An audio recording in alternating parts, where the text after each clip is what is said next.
This is the daily fiscal pulse for the 16th of July, 2026. We're working with Thursday data here, so these are final numbers, not preliminary or real-time readings. Let's start by stepping back and looking at what's happening in the wider landscape. The story that's dominating right now centers on artificial intelligence and technology. You're seeing coverage around Chinese AI advancement and the shift toward open weight models gaining traction, and that's clearly influencing how markets are pricing things. That said, headlines and actual money flow are two different animals. The data tends to tell you more than the chatter does. The net fiscal transfer for this session came in at $4.6 billion. By itself, that's a fairly stable number. What matters more, though, is the trajectory we're seeing in recent days. The 5-day flow has contracted to roughly half of the pace we've grown accustomed to. The primary source here is tax receipts, which totaled $18.9 billion. The index tells a somewhat different narrative. ES futures wrapped the day at 7,577, staying above the 20-day moving average of 7,533. The 20-day range itself spans roughly 267 points, so price is holding its ground even as fiscal support tightens. Take a broader view and the picture becomes much sharper. Daily government spending, measured over a 5-day average, is now sitting at roughly $4.6 billion. Pull back to the 20-day lens and you're looking at closer to $13.7 billion per day. That's a material deceleration.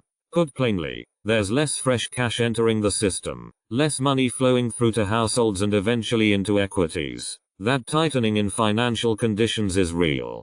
Looking at year over year, the message is consistent. Spending is essentially flat at $1,298.0 billion. There's no meaningful uptick in fiscal support to rely on. From an equity perspective, this fiscal backdrop is worth paying attention to. Our financial conditions gauge is reading -77, but here's the important caveat. We've been in similar situations before, and history shows the S&P has managed to average around positive 1.5% over the subsequent month despite thinner liquidity. Money doesn't always follow fiscal flows in a mechanical way. That said, there is a positioning element to monitor. Leveraged fund buying has continued to accumulate, and margin debt is now at the 100th percentile. That's uncomfortably high. When margins sit at that level, they've historically functioned more as a caution flag than a bullish signal. Putting the pieces together, with fiscal flows lagging behind last year's pace, the shock absorber in the market is weaker. Markets can still climb when the news supports it, but if a risk event emerges, whether it's an escalation in AI competition or tech volatility, the downside reaction could be sharper simply because there's less liquidity underneath supporting prices.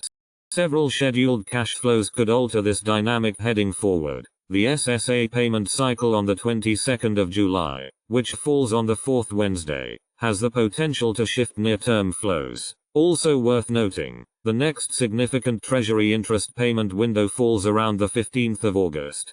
Fiscal headwinds are absolutely showing in the numbers. How quickly that tightens could be stabilizing. The real inflection point likely hinges on how those scheduled flows actually materialize. That's what we're tracking.